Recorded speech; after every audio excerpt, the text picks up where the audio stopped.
I'll try not to add very much to that because I think people will want to discuss.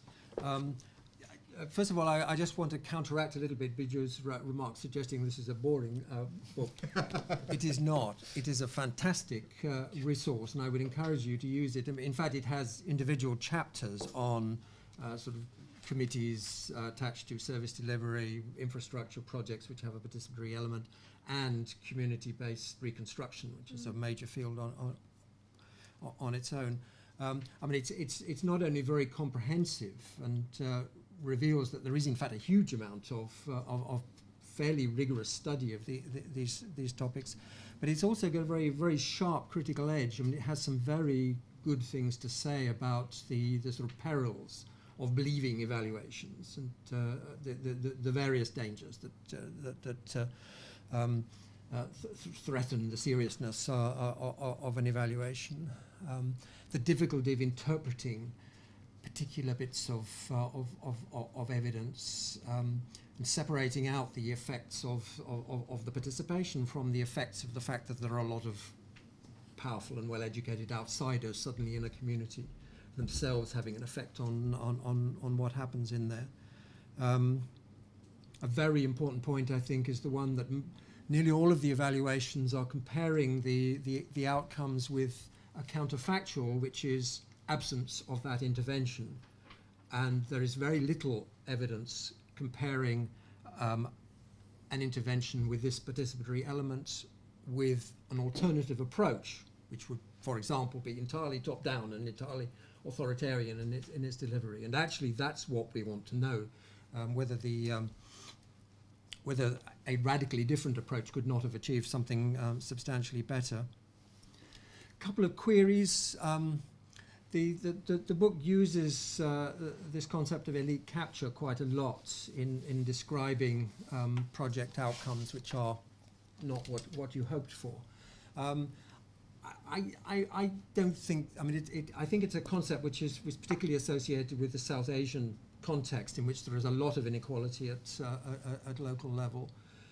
Often, I think it's better to tell the story in a slightly broader way. We're talking about interventions which have outcomes which are radically different from what was hoped for, and in some cases a lot worse than the previously existing situation. And sometimes that's because the local elite captures things. Sometimes it's just because the benefits flow along completely unanticipated lines.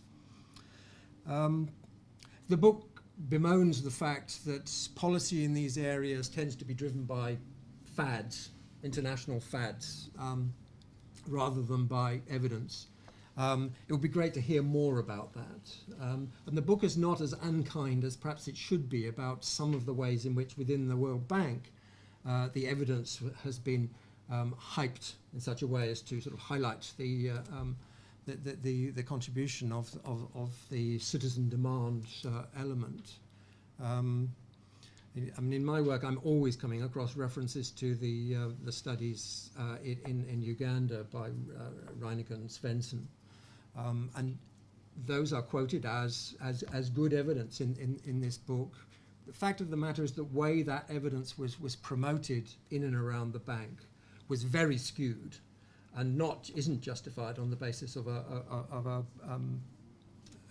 good reading of what the evidence showed.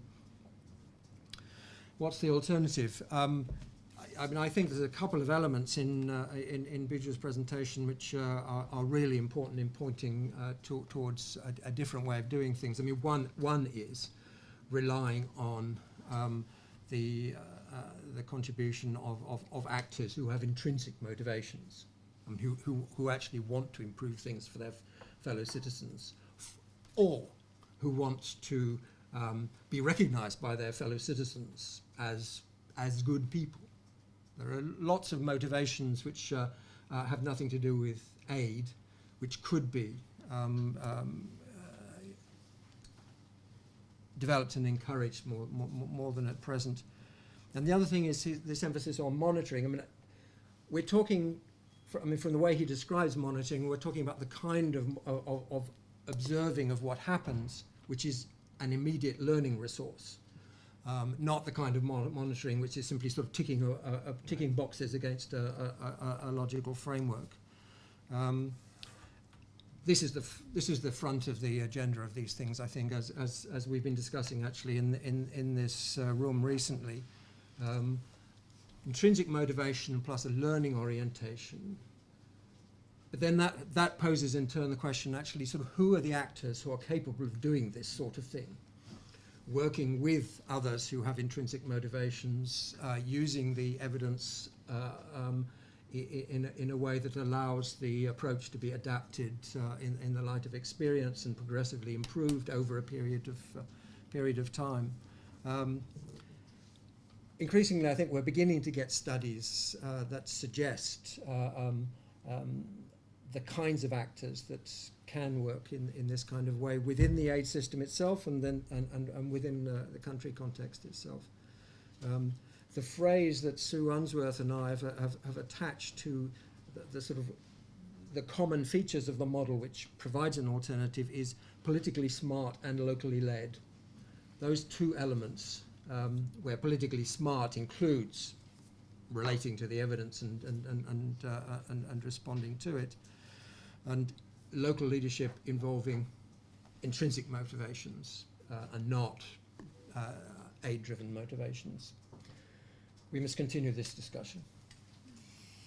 And before you do, let me ask others to also add their thoughts. So I'd like to open up the floor to a few more comments before we get back to Biju with some questions. And I'd like to encourage our online audience to put forward questions that I'll be able to read out to Biju. And also I see some ODI colleagues in the room who I know have worked quite a lot on these agendas, including Alina and Andy and others, so do feel free to come in. Remember to say who you are, and there should be a roving mic coming your way when you wave your hand.